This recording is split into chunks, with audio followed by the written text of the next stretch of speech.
नमस्कार प्यारे साथियों, मैं सचिन चौधरी आपके अपने YouTube channel math bye Sachin sir में आपका स्वागत करता हूं। जैसा कि हम जानते हैं गाइस, आपका यूपी पुलिस का एग्जाम री एग्जाम होना है और जल्द ही उसकी डेट भी सरकार के द्वारा अनाउंस कर दी जाएगी। तो गाइस, आज मैं उसी से रिलेटेड आपका एक मैथ का बहुत ही शानदार सा प्रैक्टिस सेट आपके सामने लेकर आया हूँ, जिसमें आपका यूपी पुलिस में प्रीवियस ईयर में आए हुए क्वेश्चन आपके सम्मिलित हैं। तो गाइस, हम शुरू करते हैं अपना एक मैथ का बहुत ही शानदार सा एक प्रैक्टिस सेट। और गाइस देखिए, आपके अभी जो है एक यूपी पुलिस को लेकर जो है एक नोटिस जो है बहुत ही ज्यादा सर्कुलेट हो रहा है।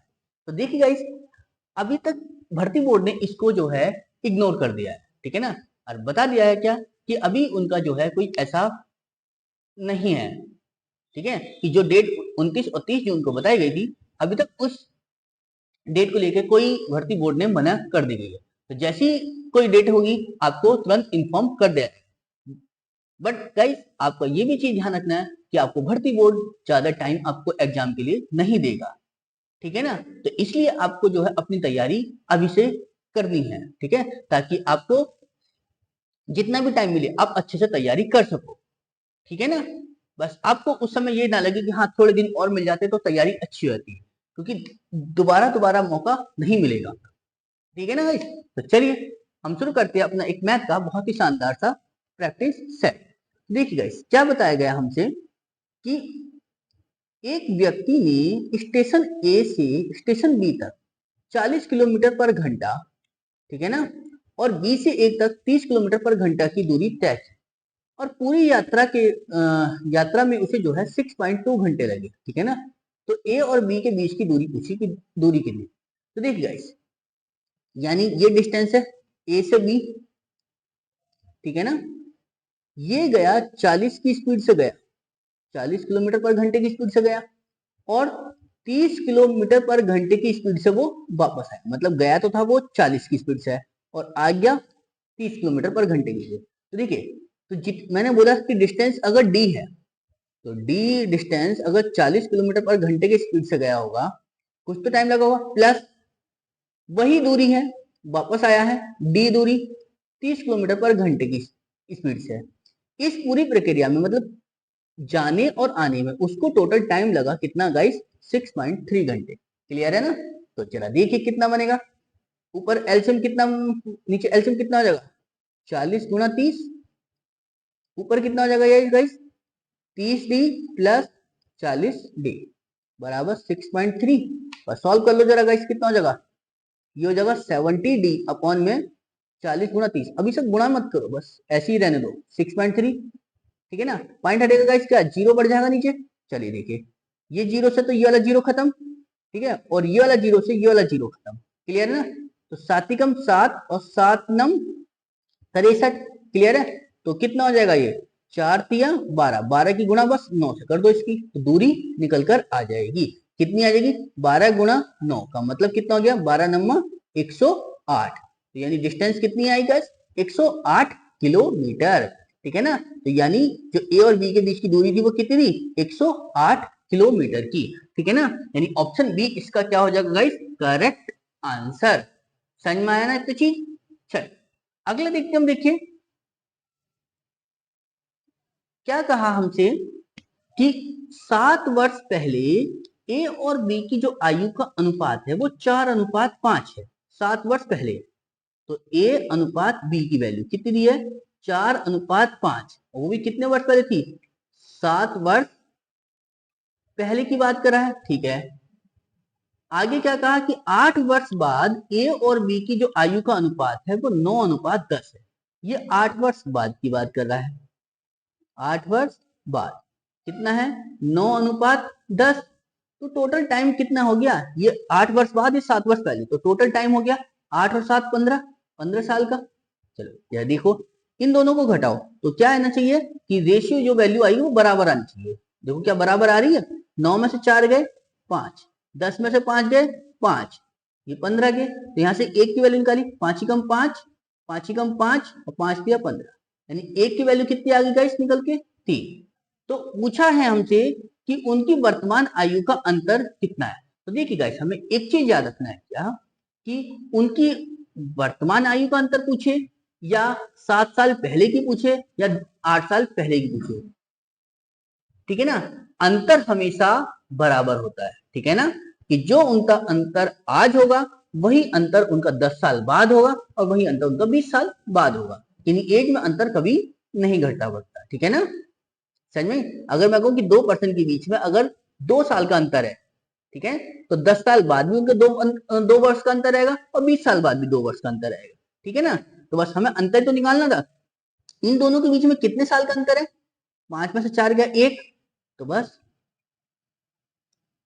तो a माइनस बी यानी 1 आया अंतर, तो 1 की गुणा कर दो 3 से, कितना आएगा गाइस, 3 वर्ष का, यानी ऑप्शन ए इसका क्या हो जाएगा गाइस, करेक्ट आंसर, ठीक है ना। तो उनके बीच में कितना साल का अंतर है, 3 साल का अंतर है, क्लियर। चलिए अगला देखते हम, देखिए क्या कह रहा है हमसे कि ए जो है किसी काम के 50% भाग को 16 दिनों में पूरा कर सकता है, ठीक है ना। चलिए जी ए है जो 50% मतलब जानते 1/2 काम करेगा 16 दिन में, तो पूरा काम कितने दिन में करेगा, 16 दूनी 32, ठीक है, इसकी गुणा ऐसा कर दी तो ए करेगा 32 दिनों में। चलो जी ठीक है ना। चलिए जी उसके बाद कह रहा है कि बी जो है उसी काम के 1/4 भाग को 24 दिनों में पूरा कर सकता है, तो बी है जिसका 1/4 काम है वो कितने दिनों में कर रहा है, 24 दिनों में, तो पूरा काम कितने दिनों में करेगा, 24 चौका 96, ठीक है। तो बस जरा इनका एल्सियम ले लो, कितना बनेगा गाइस, 32 और 96 का एल्सियम कितना आ गया गाइस, 96, ठीक है ना। समझ में आया नहीं आया तो चीज, चलिए तो 32 दिया 96 और 96 कम 96, मतलब ये 96 काम 32 दिनों में करेगा तो एक दिन में कितना काम करेगा, 3 काम, और ये 96 काम 96 दिन में करेगा तो एक दिन में कितना करेगा काम, 1, ठीक है। तो दोनों मिलकर एक दिन में कितना काम करेंगे, 3 और 1 4। तो वो पूछ रहा है हमसे क्या कि एक साथ काम करते हुए वे काम के जो है 7/4 भाग को कितने दिनों में पूरा कर सकते हैं, ये हमसे पूछा गया। तो बस निकाल दो कि a प्लस बी है ना, तो 96 काम है, इसका 7/4 भाग निकालो, जबकि एक दिन में कितना काम हो रहा है 4, बस 4 से भाग दे दो, जितना आएगा फाइनल आंसर आएगा। जरा देखो गाइस कितना कटेगा ये 24, और 24 को काटा 4 से कितना 6, और 6 की गुणा जब 7 से करी तो कितना हो गया 7 6 42, तो यानी 7/4 भाग को कितने दिन में निपटा देंगे गाइस पे, 42 दिनों में, यानी ऑप्शन इसका डी क्या हो जाएगा गाइस, करेक्ट आंसर। समझ में आया इतना चीज। चल अगला देखते हम, देखिए क्या कहा हमसे कि ए और बी, ए बी सी इन 3 मजदूरों की जो मजदूरी का अनुपात है वो 10:12:15 है। चलो जी मैंने मान लिया कि जो इनकी मजदूरी है ए बी सी की वो कितनी दी हमें, 10, 12 और 15 के अनुपात में, ठीक है। चलिए जी वो कह रहा है कि ए का वेतन 5:6 के अनुपात में बढ़ जाता है, ठीक है ना। मतलब जो ए का वेतन था पहले वो 5:6 था, मतलब पहले 5 था अब 6 हो गया, ठीक है। ऐसी तरह क्या कि बी के वेतन का जो अनुपात है वो 3:4 में बढ़ता है, तो बी का जो वेतन है वो कितना हो गया 3:4, यानी पहले 3 था 4 हो गया। और इसी तरह से क्या कह रहा है वो सी का जो वेतन है वो 3:5 के अनुपात में बढ़ता है, सी का वेतन 3:5 के अनुपात में बढ़ता है, ठीक है। तो बस हमसे पूछा क्या है, ए बी सी की नई मजदूरी का अनुपात पूछा है। तो देखिए गाइस जबकि मुझे क्या पता था कि ए बी सी की जो पहले मजदूरी का अनुपात था वो 10:12:15 था, बट यहाँ पर मेरे पास क्या है 5 3 3 है, ठीक है ना, 5 3 3 है गाइस। फिर हम तो क्या करा हमने कि इसको मुझे 10 बनाने के लिए कितने से गुणा करूंगा मैं गाइस, 2 से। पहले कितनी थी 12 थी ना बी की, तो इसको 12 बनाने के लिए कितने से गुणा करूं मैं, 4 से। और इसको जो है गाइस कितनी थी पहले इसकी 15, तो इसको कितने से गुणा करूंगा मैं 5 से। तो जरा देखिए मजदूरी कितनी बनेगी अब, तो 5 दूनी 10 अनुपात 12, फिर इसकी कितनी हो जाएगी 4 तिया 12 4 चौक 16, इसकी कितनी बन जाएगी 15:25, ठीक है ना। तो मतलब ये था कि पहले ए बी सी की जो थी वो पहले कितनी थी 10 12 15 थी, बट अब कितनी हो गई, 12, 16 और 25, ठीक है ना। तो उनकी नई मजदूरी का अनुपात कितना हो गया गाइस, 12:16:25 का, ठीक है, 12, 16 और 25, ठीक है ना। चीज समझ में आई, यानी ऑप्शन बी इसका क्या हो जाएगा गाइस, करेक्ट आंसर, 12, 16, 25 का, ठीक है ना, यानी ऑप्शन बी इसका क्या हो जाएगा गाइस, करेक्ट आंसर, ठीक है ना। चलिए अगला देखते हैं हम, देखिए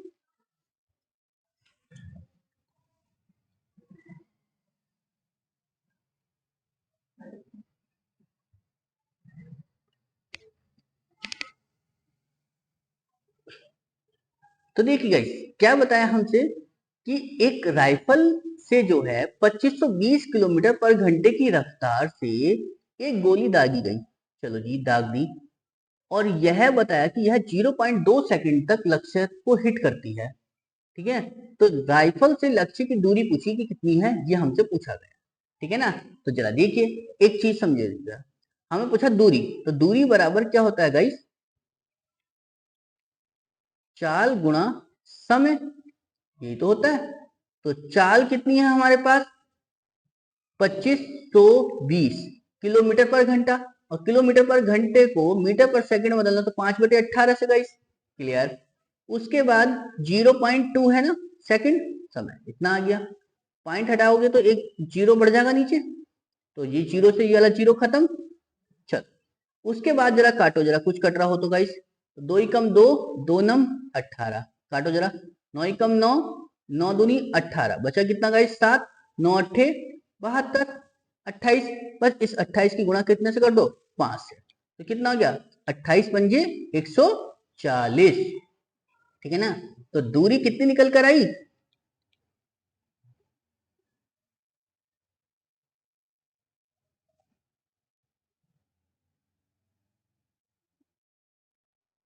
ठीक है ना गाइस, दूरी कितनी निकल कर आई 140 मीटर, ठीक है, यानी ऑप्शन बी इसका क्या हो जाएगा गाइस, करेक्ट आंसर। समझ में आया ना इतनी चीज। चलिए अगला देखते हैं हम, देखिए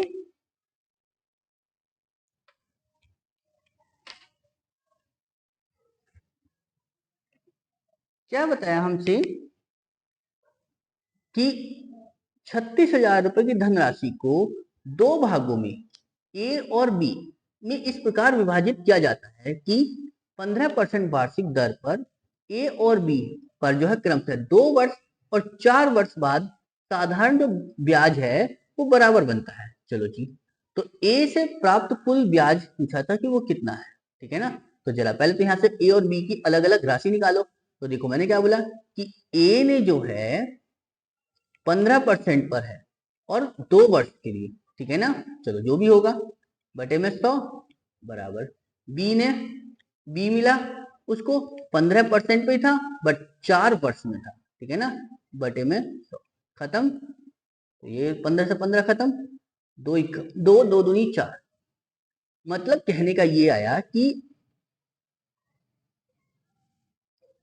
ए बटे बी की जो वैल्यू आ गई वो 2:1, यानी इस 36,000 को 2:1 में बांट दो, तो 2:1 में बांटा तो कितना बन जाएगा कैसे, 2 और 1 3, 3 बराबर कितने के 36 के, ठीक है ना, तो 1 बराबर कितने के 12,000 के, ठीक है ना। तो जरा देखो फिर, तो ये तो हो जाएगा, एक की वैल्यू कितनी होगी 12,000,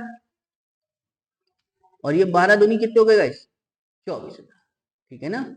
बस उसने पूछा था कि ए से प्राप्त कुल ब्याज, ठीक है ना, तो ए से जरा देखो कितना ब्याज निकल कर आएगा हमारे पास, बराबर 24,000 रुपए की धनराशि थी, 15% पे थी 2 साल के लिए, तो चला देखो कितना बनेगा, 2 जीरो से 2 जीरो खत गए, तो 15 दूनी कितने हो गए 30, और 30 के दोनों जीरो हो गई है,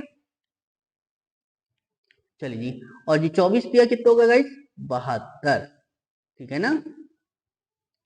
तो कितने रुपए का साधारण ब्याज मिला 7200 रुपए, यानी ऑप्शन डी इसका क्या हो जाएगा गाइस, करेक्ट आंसर।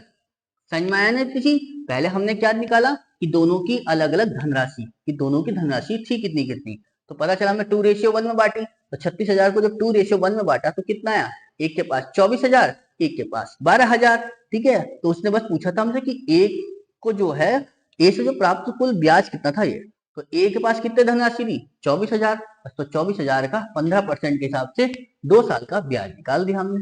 क्लियर है? चलिए अगला देखते हम, देखिए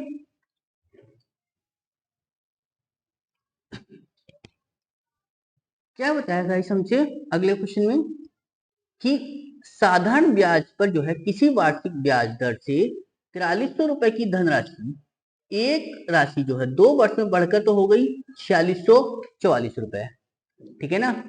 तो कौन सी राशि जो है साधारण ब्याज की दर से, साधारण ब्याज द्वारा इसी ब्याज दर से 5 वर्ष में बढ़कर इतनी हो जाएगी, ये हमसे पूछा गया, ठीक है ना। तो कौन सी राशि, मतलब सीधा सीधा वो पूछना चाह रहा था कि मूलधन क्या होगा उसका।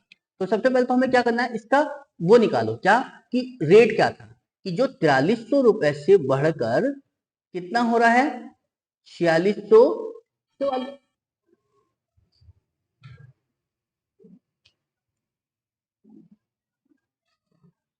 यानी गाइस क्या था कि वो 4300 से बढ़कर कितना 4600 रुपए, तो कितने रुपए का अंतर आया दोनों के बीच में 344 रुपए का, ठीक है ना। तो बस जरा सॉल्व कर लो इसे, तो 4300 से मिला था मल्टीप्लाई 100, तो यहाँ से जरा रेट निकालो कितना आएगा, और चूंकि 2 साल का था तो बस इसे 2 से गुणा और कर लो गाइस, ठीक है ना। तो बस चलो देखो कितना आएगा, 2 जीरो से तो 2 जीरो खत्म हो गया, 2 से काटोगे तो कितना आएगा, 2 एकम 2, 2 सत्ते 14, 2 दूनी 4, इतना आ गया 172, 43 एकम 43, 43 चौका 172, यानी 4%, यानी रेट कितनी आ गई गाइस निकल के 4%, यानी ये 4% की धनराशि पर जो है 4300 रुपए की धनराशि जो थी वो बढ़ के कितनी हो गई थी 4644 रुपए। लेकिन हमसे पूछा क्या है कि धनराशि निकालनी है जो इसी ब्याज दर पर, यानी मतलब 4% वाली पर, तो बढ़ के कितनी हो जाएगी वो 10,104 रुपए हो जाएगी, मतलब ये ब्याज के साथ है, ठीक है ना। तो जरा देखिए 4% पर है और 5 साल का, तो कितनी हो जाएगी गाइस 20% हो गई। चलिए जी, मैंने बोला कि अगर धनराशि 100 है वो, ठीक है ना, और 20 रुपए का ब्याज, तो कितने रुपए की हो गई धनराशि 120, और वो कितना बता रहा है मुझे 10,104, ठीक है ना, 10,104 रुपए। तो जरा निकालो 1% की वैल्यू कितनी आ गई यहाँ से 10,104 बटे में 120, मल्टीप्लाई कर दो गाइस 100, तो जरा निकालो, जीरो से जीरो खत्म, तो जरा देखो 12 अट्ठे 96, बचा कितना गाइस यहाँ से 5, अब 50, 12 चौक 48, बचा कितना यहाँ से 2, 12 दूनी 24, और 10 की गुणा जब इससे कर दोगे तो कितना आ जाएगा इसे 8420 रुपए, ठीक है ना। तो 8420 रुपए क्या हो जाएगा इसका करेक्ट आंसर, यानी 8420 रुपए की धनराशि थी जो इसी ब्याज दर यानी 4% से बढ़ के 5 साल में बढ़ के कितनी धनराशि हो जाएगी 10,104 रुपए हो जाएगी। क्लियर, समझ में आया ना इतना चीज। अगला देखते हम, देखिए तो क्या बताया हमसे,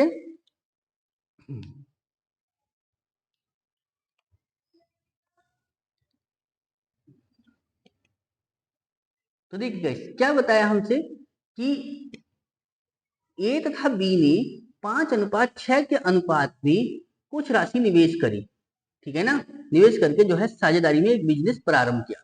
तो देखिए ए और बी ने 5:6 में लगाया पैसा, ठीक है, और जी 6 महीने बाद सी जो है बी द्वारा निवेश की गई राशि का 2/3 बराबर राशि सी निवेश करके बिजनेस में जुड़ गया, यानी सी जो है वो जुड़ा किया कि जितनी बी ने लगाई उतनी बी ने कितनी लगाई 6, और उसका 2/3 लगा के, ठीक है ना। चलिए ये शुरू से जुड़े रहे तो 12 महीने के लिए, ये भी 12 महीने के लिए, बट ये 6 महीने बाद आया तो ये 6 महीने के लिए तो बिजनेस में लगेगा, बस तो सॉल्व करो, 3 दूनी 6, जरा देखो कितना आया, 2 दूनी 4, 4 छंग 24, ठीक है ना। तो ये कितना हो गया गाइस 6 दूनी 12, 12 दूनी 24, ये कितना हो जाएगा 12 छंग 72, और ये हो जाएगा कितना गाइस 12 पंजे 60, तो जरा देखिए कुछ कट रहा हो तो काट लो, 12 पंजे 60, 12 छंग 72 और 12 दूनी 24, यानी 5:6:2, ठीक है ना। तो बस उसने क्या पूछा था हमसे कि यदि सी को उसके हिस्से के रूप में कितने मिले, 21,600 रुपए मिले, क्योंकि सी को मिल कितने रहे हैं हिस्से के, 2, ठीक है ना।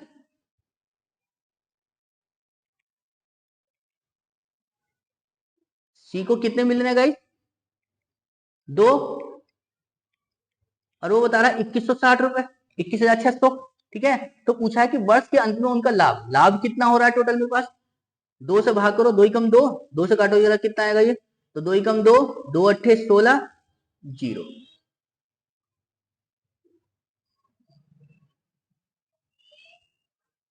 तो कितना आया 10,800। और टोटल धन लाभ कितना है, 6 और 5 11, 11 और 2 13, बस 13 की मल्टीप्लाई कर लो कितने से, 10,800 की मल्टीप्लाई कर दो गाइस 13 से, जरा कितना होगा, तो 2 जीरो ऐसी, 13 अट्ठे 104 का 4 हासिल 10, ठीक है ना गाइस। तो हासिल 1, 13 कम 13 और 1 14, तो कितना आ गया 14,04,00, यानी ऑप्शन डी इसका क्या हो जाएगा गाइस, करेक्ट आंसर। क्लियर, समझ में आया नहीं आया तो ठीक। चलिए अगला देखते हैं हम, देखिए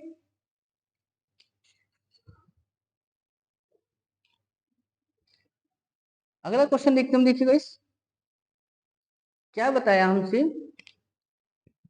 कि बिस्कुट के एक पैकेट की जो कीमत है वो 16 रुपए है, ठीक है, परंतु उसी पैकेट के 4 पैकेट के एक पैक की जो कीमत है वो 56 रुपए है, तो पैक पर प्रभावी छूट कितनी थी हमसे पूछ। देखिए गाइस क्या बताया हमसे कि बिस्कुट का जो एक पैकेट है वो कितने का, 16 का, तो 4 पैकेट कितने को हो जाएंगे, 16 गुना 4 यानी कितने रुपए का पड़ेगा, 64 रुपए का, बट वो 4 पैक वाले को दे कितने का रहा है, वो 56 रुपए का, ठीक है ना, जबकि बैठ कितने रहे थे 64, और बेच कितने का रहा 56 की, तो कितने रुपए कम करे उसने, 8 रुपए, किससे कम करे, 64 से, तो मल्टीप्लाई कितना हो जाएगा 100, तो परसेंटेज छूट निकल कर आ जाएगी, यानी डिस्काउंट परसेंटेज, जरा देखो 8 ही कम 8, 8 अट्ठे 64, और जब 8 को भाग करोगे 100 से कितना आ जाएगा इस, 12.5, तो डिस्काउंट परसेंटेज कितना हो गया, 12.5% का, ठीक है ना, समझ में आया, यानी ऑप्शन डी इसका क्या हो जाएगा इस, करेक्ट आंसर। समझ में आया तो जी। चलिए अगला देखते हैं हम, देखिए क्या बताया हमसे अगले क्वेश्चन में कि रेनू जो है 50 किलोमीटर पर घंटे की गति से चल रही ट्रेन ए में बैठी है, चलो जी, मतलब ट्रेन बैठी है, और ए की लंबाई जो है से 3 गुना अधिक लंबी ट्रेन बी जो विपरीत दिशा से में उसे 15 सेकंड में पार कर देती है, ठीक है ना।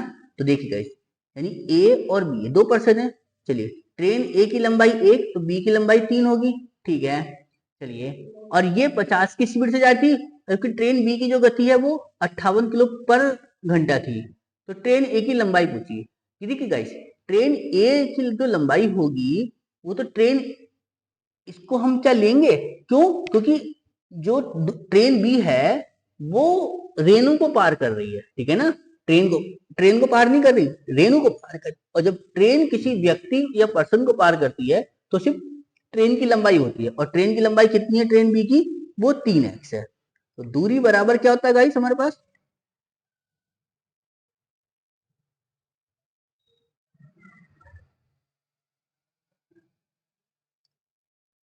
चाल गुना समय तो होता है, बस तो दूरी कितनी हो जाएगी 3x, और चाल कितनी है, दोनों की जोड़ लो, क्योंकि अपोजिट डायरेक्शन थी, तो 50 प्लस 58, क्योंकि किलोमीटर पर घंटा है तो 5/18 से मल्टीप्लाई करी, और गुना समय कितना था 15 सेकंड, चला करो कितना बनेगा ये 108 गुना 5/18 गुना 15, तो 18 छंग 108, तो जरा करो जरा, 6 पंजे 30, 30 की मल्टीप्लाई 15 से करी तो कितना हो जाएगा इस 450, ये 3x की वैल्यू है ना, तो x की वैल्यू कितनी निकल कर आ जाएगी, 450 बटे में 3 का मतलब 150, ठीक है ना, समझाई, तो यानी इसकी जो लंबाई आएगी वो 150 आ जाएगी जो पर्सन को पार कर रही थी, और फिर इसकी हो जाएगी 450, ठीक है ना, समझ में आई, तो वो ट्रेन ए की लंबाई कितनी निकल कर आ जाएगी 150, ठीक है, चीज समझ में आया नहीं आया, तो यानी कितनी निकल कर आई ट्रेन ए की लंबाई वो 150 मीटर। ठीक है, समझ में आया नहीं आया सचिन? चलिए अगला देखते हैं हम। देखिए क्या बताया हमसे कि एक दुकानदार है जो कि किसी वस्तु को खरीदते समय लागत मूल्य का 12% कर के रूप में चुकाता है। ठीक है ना, जिसकी कीमत कितनी है, जिसकी लागत कितनी है, 500 रुपए। जरा देखो गाइस, 500 रुपए लागत थी, ठीक है ना, 12% कर के रूप में चुकाया तो यानी कितने रुपए का पड़ गया, वो हो गया सामान 112 का। तो जरा निकालो जरा कितना आएगा, 112 पंजे कितना हो गया, 560, यानी वो वस्तु 560 रुपए की पड़ी। ठीक है, वह अंकित मूल्य पर 16% की छूट देने के बाद भी 20% का लाभ अर्जित करना चाहता है। तो 20% का लाभ अर्जित करेगा तो कितने की बेचेगा गाइस वो, यानी 560 रुपए का तो सब पड़ रहा है। तो ठीक है, इस 560 रुपए को 20% लाभ यानी 120 बटे में 100, तो जरा निकालो गाइस, 2 जीरो से 2 जीरो खत्म, तो कितना हो जाएगा, 12 छंग 72 का 2 हासिल 7, 12 पंजे 60 और 7 67, 672 की बेचेगा। ठीक है, बेचेगा 16% की छूट भी तो देगा, 16% की छूट का मतलब कितना, यानी 84 रुपए की बेचेगा, और वो बता रहा है 672 की। तो 1% की वैल्यू कितनी हो गई, 672 बटे में 84 मल्टीप्लाई 100। तो जरा कर लो इसे बस, 12 सत्ते 84, जरा 12 पंजे 60 और 12 छंग 72। ठीक है ना, फिर 7 से काटो, 7 अट्ठे 56, बस 8 की गुणा 100 से कर दो, कितनी हो जाएगा इस 800 रुपए, यानी उस वस्तु का अंकित मूल्य कितना होगा, 800 रुपए। ठीक है, जिसको वो 672 रुपए में बेचेगा तो 16% की छूट के साथ बेचेगा, और जब 672 की बेचा तो उसने 20% का प्रॉफिट कमाया था। ठीक है ना, कब, जब वो 560 रुपए की खरीद के लाया। ठीक है, जिसकी लागत कीमत कितनी थी, 500 रुपए थी। ठीक है, क्यों, क्योंकि उसने 60 रुपए का टैक्स भरा था। ठीक है ना, क्योंकि उसने 60 रुपए का क्या भरा था, टैक्स भरा था, तब जाके वो 800 रुपए का प्रिंट करा उसने। क्लियर? चलिए अगला देखते हैं। देखिए क्या बताया गया हमसे कि जो ए की आय है वो बी से 40% अधिक है। तो बी की से अधिक है ना, मैंने बोला कि ए है और ये बी है। अगर मैं कहूँ बी की आय 100 है तो इसकी 140 हो जाएगी। ठीक है ना, चलिए वो कह रहा है कि ए की आय में तो 25% की वृद्धि, इसकी जरा 25% की वृद्धि करोगे तो कितने का हो जाएगा गाइस ये, 25% बढ़ाओगे तो कितना बनेगा। ठीक है, तो जरा देखो 140 का 25% यानी 125 बटे में 100, तो जरा बढ़ाओ, 25 पंजे 125, 25 चौका 100, 4 से काटेंगे कितना, 35, और 35 पंजे कितना हो गया, 175, यानी अब ए की जो आय है वो कितनी हो गई, 175, जबकि बी की आय में कितना करना था गाइस, 40% की वृद्धि होती है। तो 40% का वृद्धि का मतलब तो सीधा सीधा 140 हो जाएगा। ठीक है, चलो, तो उसने पूछा था कि ए और बी की संयुक्त आय में वृद्धि पूछी, प्रतिशत पूछा कि कितने परसेंट की वृद्धि होगी। तो जरा देखिए पहले कितनी हो रही थी दोनों की आय, 240, और अब कितनी हो रही है गाइस, 5 7 4 11 का 1 हासिल 1, 1 और 1 2 और 1 3। ठीक है ना, 315 रुपए। ठीक है ना, चलिए तो कितने रुपए बढ़ गए पहले से, तो जरा देखो कितना आएगा अंतर, 5 और जी 10 11 में से 4 गए 7। ठीक है ना, 75 रुपए बढ़ गए। ठीक है ना, चलिए जी 75 रुपए बढ़े, किससे बढ़े, 240 से, मल्टीप्लाई 100, जीरो से जीरो खत्म, बस तो 3 अट्ठे 24, 3 से काटोगे 25। क्लियर? ठीक है ना, तो कितना हो जाएगा ये, 25 ढाई 250 बटे में 8, तो जरा देखो कितना बनेगा, 8 दिया 24, बचा 1 10, तो 8 ही कम 8 यानी 31, 31 से एक ही आंसर है हमारे पास, कौन सा, 31.25। ठीक है ना, यानी इतना परसेंट का बढ़ोतरी हो गई दोनों की संयुक्त आय में। ठीक है ना, चीज समझ में आया, इतनी चीज या नहीं। चलिए, यानी ऑप्शन डी इसका क्या हो जाएगा, इस करेक्ट आंसर। क्लियर? चलिए अगला देखते हम। देखिए क्या बताया हमसे कि 8 व्यक्ति हैं जो किसी काम को 20 दिनों में पूरा कर सकते हैं। चलो जी, 5 दिन बाद उनसे अगले 8 दिनों में काम पूरा करने का अनुरोध किया गया, ठीक है ना। चलिए जी, तो उस काम को पूरा करने के लिए कितने और व्यक्तियों के समूह को शामिल करना होगा, ये हमसे पूछा गया, ठीक है ना। देखिए 8 व्यक्तियों का काम था 20 दिनों का, चलिए जी, लेकिन हुआ क्या, यानी टोटल काम कितना था मेरे पास 160। 5 दिन बाद उनसे अगले 8 दिनों में पूरा करना है, ठीक है ना। 5 दिन तक तो काम करा, चलिए, तो यानी मतलब कहने का ये है कि जब 5 दिन तक काम उन्होंने सबने मिलकर करा है, तो काम बचा कितने दिन का, ठीक है ना, कि 8 व्यक्तियों का काम बच गया 15 दिनों का। लेकिन वो काम उनको 8 दिनों में पूरा कराना है, जो 15 दिन का काम बचा है 8 व्यक्तियों का, वो काम उन्हें 8 दिनों में पूरा कराना है। तो पूछना चाह रहा है कि वो उसमें जो है कितने परसेंट को और बढ़ाना पड़ेगा। तो पहले परसेंट कितने थे, 8 थे, तो 8 प्लस एक्स कर लो, तो जरा देखो कितना होएगा। 8 से तो 8 खत्म, ठीक है ना, तो ये कितना हो गया 15 बराबर 8 प्लस एक्स, यानी एक्स की वैल्यू कितनी निकल कर आई, 15 में से 8 घटा, कितना आया 7, ठीक है ना। तो उसने ये तो पूछा था हमसे कि उस काम को पूरा करने के लिए कितने और व्यक्तियों के समूह को शामिल करना पड़ेगा, तो कितना समूह करना पड़ेगा, 7 व्यक्तियों को, ठीक है ना। यानी ऑप्शन डी इसका क्या हो जाएगा इस करेक्ट आंसर, यानी उसमें 7% और आ जाएंगे, तो वो जो काम 8 व्यक्तियों का काम था 15 दिन का,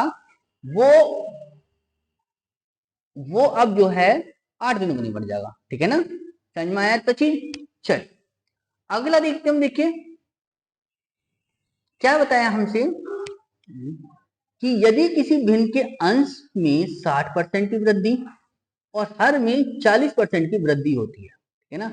अंश मतलब, ठीक है ना, तो देखिए पहले तो ये से समझो किया कि ये जो फ्रैक्शन होती है यानी a अपॉन बी, इसको तो बोलते हैं हम अंश, और ये होता है ये हर, ठीक है ना।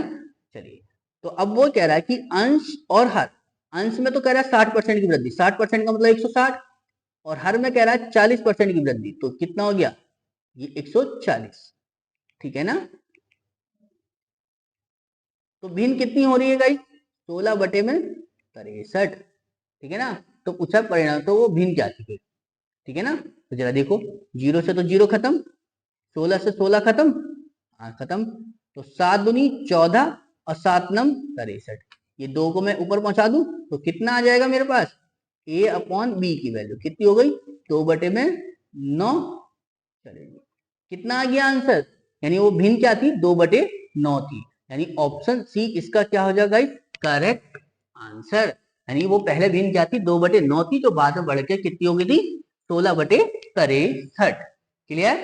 चलिए अगला क्वेश्चन देखते हम, देखिए क्या कहा हमसे कि x रुपए की राशि पर 9% की दर से 2 वर्षों के लिए चक्रवृद्धि ब्याज और साधारण ब्याज का अंतर कितना है, वो 20.25 है। तो x का मान पूछा है, क्या देखिए गाइस कि 2 वर्ष का जो CI और SI का जो डिफरेंस होता है, कितने का 2 वर्ष के लिए, ठीक है ना, वो कितना होता है पी आर अपॉन 100 की पावर कितना होता है 2, चलिए जी, वो कितना दे रखा अंतर मुझे 20.25 का, चलिए जी, पी हमें निकालना है क्योंकि पी की वैल्यू क्या है एक्स ही तो दी है उसने, चलिए जी, और आर कितना 9%, तो 9 बटे में 100 की पावर 2, तो बस सॉल्व कर लो कितना हो जाएगा ये एक्स गुणा 9 नम 81 बटे में 10,000, और ये हो जाएगा कितना 20.25, पॉइंट हटेगा तो नीचे कितना बढ़ जाएगा इस 2 जीरो, तो 2 जीरो से ये 2 जीरो इधर के कट गए, ठीक है ना। तो जरा कर लो बस 100 की गुणा इधर और 81 को बटे में, तो x की वैल्यू कितनी निकल कर आई 2025 गुणा 100 बटे में 81, जरा सॉल्व करो, 9 नम 81, 9 दूनी 18 बचा 2 22, 9 दूनी 18 बचा 4, 9 पंजे 45, ठीक है ना। फिर काटो 9 एकम 9, 9 दूनी 18 बचा 4, 9 पंजे 45, कितना आ गया 25, 25 की गुणा जब मैंने 100 से करी तो कितना हो गया गाइस वो 2500, ठीक है ना, समझ में आया? यानी ऑप्शन बी इसका क्या हो जाएगा इस करेक्ट आंसर, ठीक है ना, चीज समझ में आया इतना। चलिए अगला देखते हम, देखिए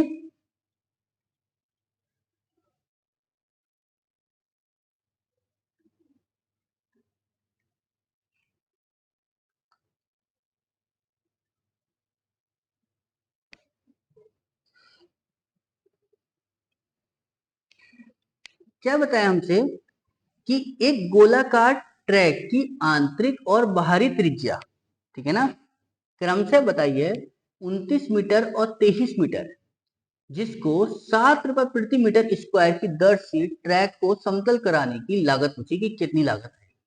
तो जरा देखिए, तो ट्रैक देखो ऐसे ही तो होगा कुछ,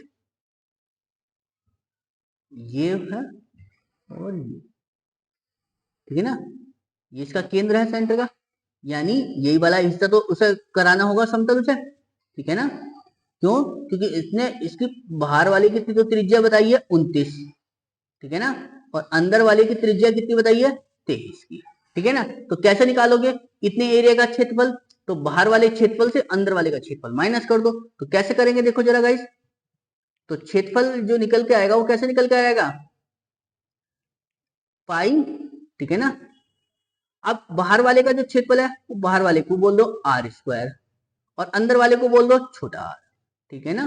बस, तो पाई की वैल्यू 22/7 और बाहर वाले का क्षेत्रफल कितना आर, यानी 29 का स्क्वायर माइनस 23 का स्क्वायर।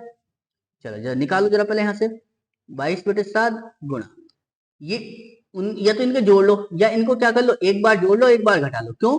ए स्क्वायर माइनस बी स्क्वायर है, तो बस जरा जोड़ो इन्हें, 29 प्लस 23 और ये हो जाएगा 29 माइनस के 23, ठीक है ना।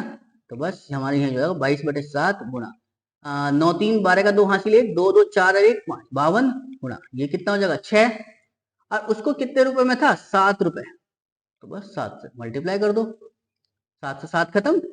बस अब कर लो कितना आएगा जरा देखो, 6 दूनी 12 का 2 हासिल 1 6 पंजे 30 और 1 31, बस इसकी गुणा कर लो कितने से 22 से। जरा देखो 22 दूनी 44 का 4 हासिल 4, 22 एकम 22 और 4 26 का 6 हासिल 2, 22 दिया 66 और 2 68, तो कितने रुपए आ गए गाइस 6864 रुपए, यानी ऑप्शन नंबर डी इसका क्या हो जाएगा गाइस करेक्ट आंसर। क्लियर? समझ में आया तो चीज है नहीं। चलिए अगला देखते हम, देखिए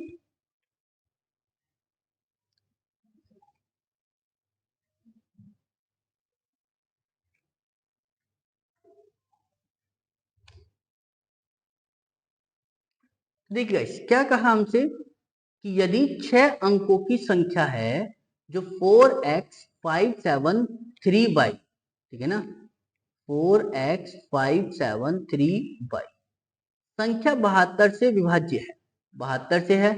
चलो जी, तो 72 के फैक्टर क्या होते हैं गाइस 8 नम 72, यानी वो संख्या 8 से भी कटे वो संख्या 9 से भी कटे। तो 8 से कटने का रूल क्या है गाइस, लास्ट के 3 डिजिट, लास्ट के 3 डिजिट काटो जरा, कैसे काटोगे, यानी ये 73 है, ठीक है ना, ये 73। यहां पर मैं ऐसी क्या संख्या रखू जो 8 से पूरा पूरा काट दूं मैं, तो 8 नम 72 बचा कितना एक,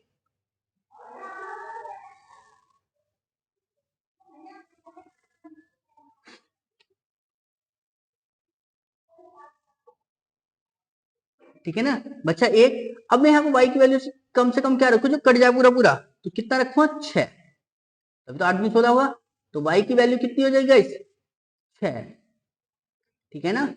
चलो जी, अब 9 से काटो, 9 का रूल कटने का गाइस क्या होता है कि, तो 9 से कटने का रूल क्या होता है गाइस कि इनके अंकों का योग 9 से कटना चाहिए। तो जरा देखो, तो 4 और 5 9, 9 और 7 16, 16 3 19, 19 और 6 कितने हो गए गाइस 25, तो 25 में मैं ऐसी क्या संख्या जोड़ू जो 9 से कट जाएगा, तो यानी इस x की जगह क्या रख दो 2, तभी तो 27 बनेगा, 27 9 से कट जाता है, हाँ कट जाता है। तो हमें समझ में आया कि x की जगह तो 2 और y की जगह कितना रखना है आपको 6, बस उसने हमसे ये तो पूछा था कि इनका प्लस, तो बस प्लस कर दो इन्हें, कितना हो जाएगा 6 और 2 8, ठीक है ना, यानी x प्लस वाई की जो वैल्यू आ गई वो कितनी आ गई गाइस 8, यानी ऑप्शन थर्ड इसका क्या हो जाएगा गाइस करेक्ट आंसर, ठीक है ना। चीज समझ में आया तो चीज है नहीं।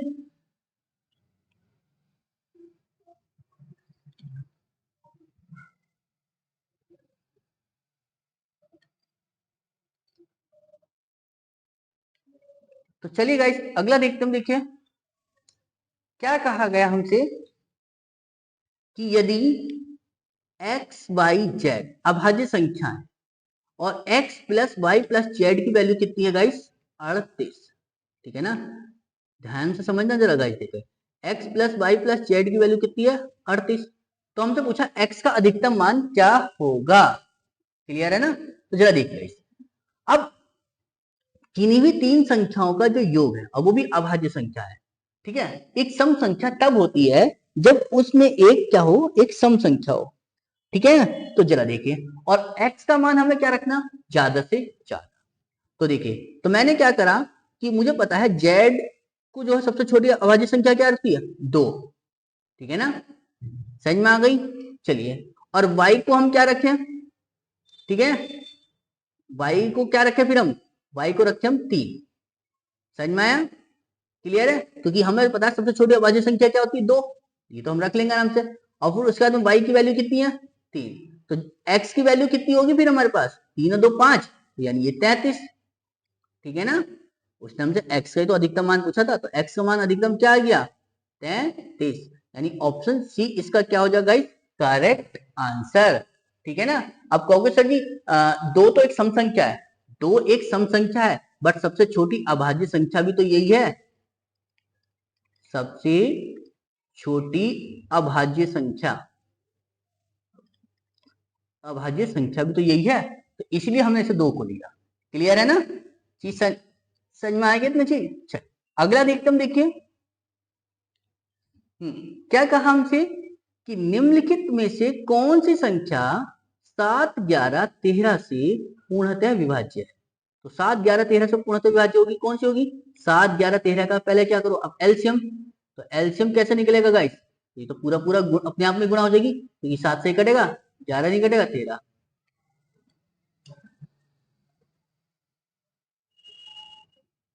11 11 से कटेगा तो 1 13। अब बस 13 13 से। ठीक है ना, तो इन दोनों की सबकी गुणा करी तो कितना आ गया? 11 इंटू 13। ठीक, 11 सत्ते 77, और 77 गुणा 13 करा तो कितना हो गया? ये 1001। ठीक है ना, समझ में आई? यानी 7 गुणा 11 गुणा 13। चलिए, अब हमें करना है क्या कि कौन सी संख्या जो है सब पूरी पूरी कटेगी, वो हमसे पूछा है। ठीक है ना, जो 1001 से कट रही हो पूरी पूरी। क्लियर? तो जरा देखो 1000 के पहाड़े में देखो कौन सी आ रही गाइस? तो देखिए गाइस, 1001 से कौन सी संख्या कटती है गाइस? जो अपने आप में रिपीट हो रही हो। मतलब कैसे क्या? कि जैसे क्या कि यहां लिखा देखो ये वाली 15015। ठीक है ना, जो संख्या रिपीट होती है। ठीक है ना, और तो कोई सी रिपीट नहीं हो रही। 14982 ये अलग हो गई, 14993 ये भी अलग हो गई, 15004 ये अलग हो गई। तो कौन सी बची? 15015। बस इसको जब 1001 से भाग दोगे तो कितनी बार जाएगा? 1000 कम 1001 बचा कितना? 501 55। तो कितनी बार में चला जाएगा ये? 5 बार में,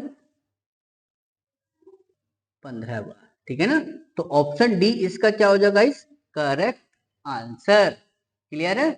चलिए अगला देखते हम, देखिए क्या बताया गया हमसे कि 44 क्रमागत विषम संख्याओं का औसत दिया है कितना? 144। तो गाइस हम एक चीज जानते हैं क्या कि क्या जानते हैं? क्योंकि संख्याएं कैसी है? विषम। तो विषम है तो औसत बीच का नंबर होगा, और बीच का नंबर है, ठीक है ना, यानी ये वाला जो क्या 144। तो 22 संख्या तो इधर को निकाल दो विषम, और 22 इधर को निकाल दो विषम। ठीक है ना, समझ में आई? तो इस तो इधर को 22 विषम संख्या कौन सी होंगी? जरा ये देख लो बस आप। ठीक है ना, मैंने बोला कि अगली संख्या जो विषम बनेगी वो कितनी बनेगी? 145। ठीक है ना, तो 145 तो आ गई। अब आगे संख्या कितनी बची मेरे पास? 21 ही तो बचेंगी, क्योंकि एक संख्या तो मैंने ले ली। आगे बची कितनी? 21। अब 21, अब चूंकि संख्या विषम है तो हर डबल कर लो इसे, कितना हो जाए? 21 दूनी 42। बस इसमें 42 जोड़ लो आप। ठीक है ना, तो कितना हो जाएगा ये? 5 2 7, 14 2 18। यानी जो इसकी जो सबसे बड़ी संख्या होगी वो कितनी होगी? 187। और छोटी संख्या की बात करेंगे तो 144 से पहले कितनी हो जाएगा? 143। ठीक है ना, सेम इसमें भी यही कि इधर को संख्या कितनी बची होंगी? अब 21। ठीक है। 21 की गुणा करी 2 से तो कितना हो गया 42, बस 143 में से 42 को माइनस कर लो तो कितना आ जाएगा 101। तो 101 तो हो गई सबसे छोटी और 187 हो गई सबसे बड़ी, ठीक है ना, सबसे बड़ी। क्लियर? तो कौन सा ऑप्शन बन गया मेरे पास, ऑप्शन सी इसका क्या हो जाएगा करेक्ट आंसर। समझ में आया इतना चीज? चलिए अगला देखते हम, देखिए क्या कहा हमसे कि यदि a अनुपात b की वैल्यू है 2:5, c अनुपात b की वैल्यू है 3:4, तो a अनुपात b अनुपात c की वैल्यू पूछिए। तो जरा देखो गाइस, a अनुपात b की 2:5 और c अनुपात b की 3:4, ठीक है ना। तो यहाँ पर कॉमन वैल्यू कौन सी है, b तो है कॉमन, जबकि b यहाँ पे कितनी 5, यहाँ कितनी 4। तो क्या करोगे गाइस, इसमें 4 से गुणा, इसमें 5 से गुणा कर लो, कितनी हो जाएगी 5 4 दूनी तो 8 हो जाएंगे, ठीक है ना। और ये हो जाएगा 5 चौका 20, ठीक है ना। समझ में आया ना इतनी चीज। यहाँ कितना हो जाएगा 5 पिया 15, 5 चौका 20, बस बराबर हो गई a अनुपात b अनुपात c। तो कितना आ गया 8:20:15, ठीक है ना। तो कौन सा ऑप्शन बन गया, ऑप्शन थर्ड इसका क्या हो जाएगा करेक्ट आंसर, यानी 8:20:15 इसका क्या हो जाएगा करेक्ट आंसर। क्लियर? चलिए अगला देखते हम, देखिए। थैंक यू गाइस, आपको हमारी वीडियो अच्छी लगी है तो प्लीज लाइक करें, शेयर करें और सब्सक्राइब करें, और चैनल पे नए हैं तो प्लीज ज्यादा से ज्यादा दोस्तों को शेयर करें और सब्सक्राइब जरूर करें। और गाइस आपको कोई क्वेश्चन समझ में ना आया हो तो प्लीज उसको आप हमारे कमेंट बॉक्स में लिख दें या हमें बता दें, ठीक है ना। और साथ ही हमारे आप इंस्टाग्राम और व्हाट्सएप पेज और आपका टेलीग्राम पेज को आप सब्सक्राइब जरूर करें, ठीक है ना। वहां पर आपको पल पल की अपडेट आपको मिलती रहेगी, ठीक है ना गाइस। और जैसे ही यूपी पुलिस के री एग्जाम के रिगार्डिंग कोई नोटिस आता है ऑफिशियल तो मैं आपको जरूर इन्फॉर्म करूंगा, ठीक है ना गाइस। चलिए इसलिए परेशान ना हो, अपना तैयारी अच्छे से करें, ठीक है ना गाइस। चलिए